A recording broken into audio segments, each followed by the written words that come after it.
롤렉스라는 브랜드가 그 알려진 대로 최초 등록이 아니에요.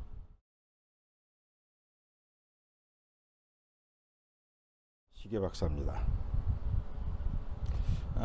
오랜만에 카메라 앞에 앉았는데 그동안 나름 휴가를 얻어서 베트남에 좀 다녀왔고 또 낚시도 다녀왔고 그러다 보니까 이렇게 오랜만에 카메라 앞에 앉게 되었네요. 오늘은 퇴근해서 그 저녁을 대구 그 신천시장 앞에 보면 그 최영득 선산곱창이라고 있어요. 선산곱창.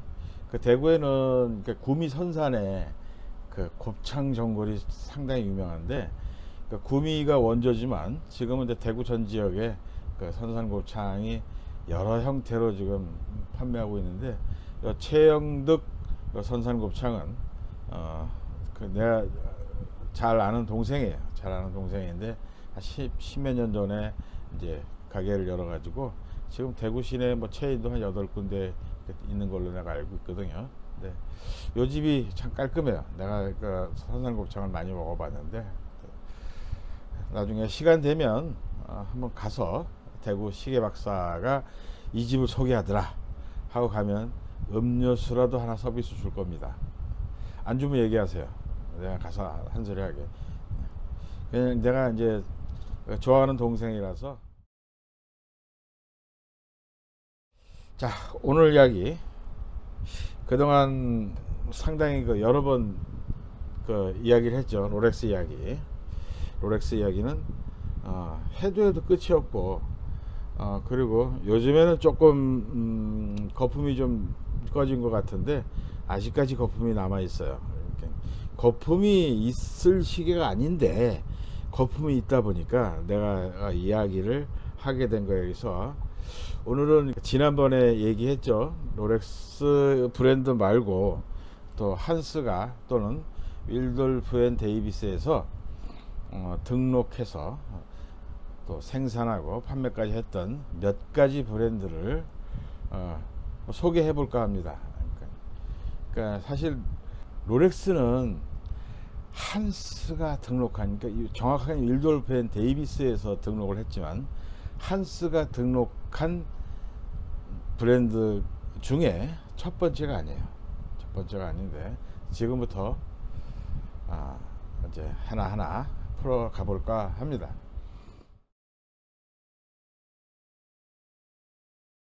한스는 그러니까 정확히는 이제 윌돌프 앤 데이비스, 그러니까 롤렉스 브랜드를 1908년도에 등록했지만 그 외에도 뭐 마르코니, 롤코, 롤와코,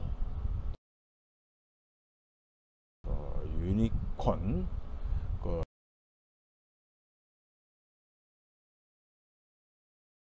제넥스, 애드미럴티, 로넥스, 한스 윌돌프 제네바, 그리고 튜더, 오이스터, 호펙스, 윈텍스, 터틀, 잉거솔, 다 외우지도 못할, 이게 사실 내가 적어놓고 읽는 거예요. 다 외우지도 못할 이 수많은 브랜드를, 이 상표를 등록하기도 했고 특허를 내기도 하고 이 중 여러 브랜드를 생산까지 하고 판매까지 했어요. 그러니 앞에도 얘기했지만 롤렉스라는 브랜드가 그 알려진 대로 최초 등록이 아니에요. 그 롤렉스 브랜드를 등록하기 1년 전에, 그러니까 1907년이죠. 다른 브랜드를 등록했었어요. 그러니까 이제 그 이야기는 중간에 뭐 설명할 겁니다. 이후 롤렉스는 그러니까 방수 케이스를 특허내고 여기서 방수 시계 특허에 대한 많은 이야기가 있지만 이야기가 길어지니까 그 방수 부분은 별도로 정리해서 올리겠습니다. 그것도 할 얘기가 참 많네요. 말하자면 이제 특허 의심 뭐 그 정도. 그러니까 오이스터 상표로 성공을 거두자 한스는 그러니까 롤렉스와 오이스터를 합쳐서 이제 브랜드를 완성을 했죠. 롤렉스 오이스터로. 그 나머지는 전부 롤렉스를 대체할 저가 브랜드로 시장에서 이제 큰 반응을 얻지 못하고 뭐 그 중에는 이제 생산을 많이 중단을 하고 생산 중단하니까 이제 브랜드 사라지죠. 근데 그 많은 브랜드 중에 유일하게 아직까지 살아남아 있고 지금까지 성공시킨 게 튜더입니다. 여러분 알고 있죠? 튜더.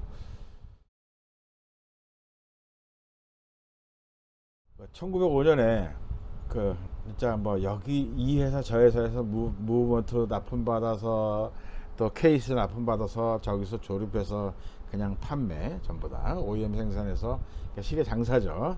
여기저기서 납품받아 가지고 시계 장사를 시작했는데 오이스터 브랜드로 성공하기까지 정말 많은 영역에서 고군분투 진짜 개고생을 했다고 봐야죠. 그런 고생의 흔적을 한번 알아볼까 합니다.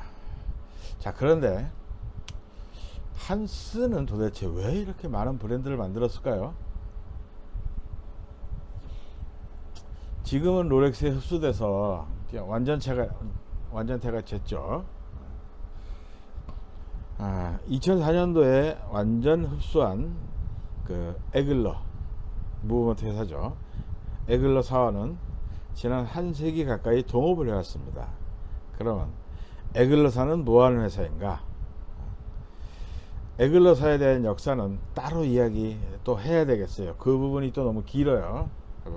간단히 설명하자면 2004년 롤렉스에 흡수되기 전까지 롤렉스사의 무브먼트를 독점, 그 이전 말고 그 후로 독점 공급해서 롤렉스 시계를 만들어 온 롤렉스사의 1등 동업자라고 이해하면 되겠습니다. 말하자면 지금 여러분들이 익히 알고 있는 1570, 3035, 3135, 2135 기타 등등의 무브먼트가 전부 다 에글러사에서 만든 무브먼트란 말입니다. 여러분들이 롤렉스 오리지널이라고 생각하고 있는 그 무브먼트가 전부 에글러사 제품입니다. 롤렉스가 세계 최초라고 주장하는 자동 무브먼트를 이 에글러사에서 만들었습니다. 한스가 만드는 게 아니에요. 에글러사에서 만들었어요. 에글러사의 이름은 내가 찾아서 다시 올려줄게요. 이 아이가 또 3000% 갔는데 한스는 앞에서 말한 것 같이 왜 이렇게 많은 브랜드를 만들었을까요? 당시 영국은 시계 시장이 막 팽창하기 시작했어요. 그러니까 시계가 없어서 못 파는 그런 호경기를 맞이했는데 한스는 에글러사에서만 납품받는 숫자 가지고는 그 시장의 수요를 충족시키지 못했어요. 그리고 특히 한스는 롤렉스 브랜드에 대한 아주 애정이 깊어 가지고 롤렉스를 저가품이 아닌 고가품으로 키우고 싶은 마음이 그때부터 있었을 겁니다. 있었다고 하면 안 돼요. 있었을 겁니다. 롤렉스는 굉장히 베일에 쌓인 회사이기 때문에 전부 다 추정치지 롤렉스에서 공식 발표한 건 없어요. 한스는 롤렉스를 이제 저가 라인이 아닌 이제 고가 라인으로 성장시키고 싶은 마음이 있었을 거예요. 그래서 에글러사가 아닌 당시 스위스의 여러 무브먼트 회사, 그 중에 이제 특히 규모가 크고 대량 생산이 가능한 퐁텐멜론이라고 하기도 하고 폰테인 멜론이라고도 하는 이 회사인데, 이 회사는 1793년도에 세워진 스위스 무브먼트 생산 공장이에요. 대량 생산 공장이죠. 규모가 굉장히 큽니다. 그리고 이제 베겔린이라는 무브먼트 공장에서 무브먼트를 공급받아서 롤렉스보다 상대적으로 저렴하고 대중적인 시계를 만들어 많이 팔고 싶은 욕심이었을 거라고 생각합니다. 돈을 벌고 싶어서 그런 거죠. 목적은 돈입니다. 돈.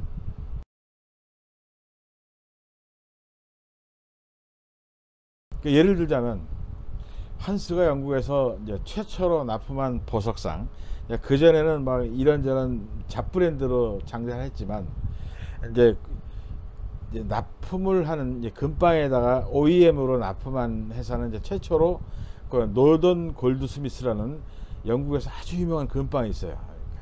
그 옛날에는 아주 그 정말 오래된 금빵인데 그 금빵이 처음에는 이제 노던 골드스미스라고 그 간판을 내걸었지만 나중에 롤렉스가 잘 되면서 롤렉스하고 거래를 하면서 그 노던 골드스미스가 있던 그 자리에 롤렉스라는 간판이 붙여지고 지금까지 이어내려오고 있어요.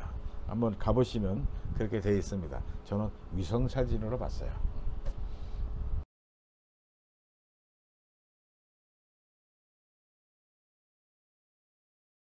저 이것도 궁금해요. 롤렉스는 한 번 사면 뭐 100년, 200년 뭐 손자의 뭐 자손들한테 이렇게 물려주는 아니 100년이 안 된 시계를 왜 100년, 200년 얘기를 해? 그렇게 말씀을 하시.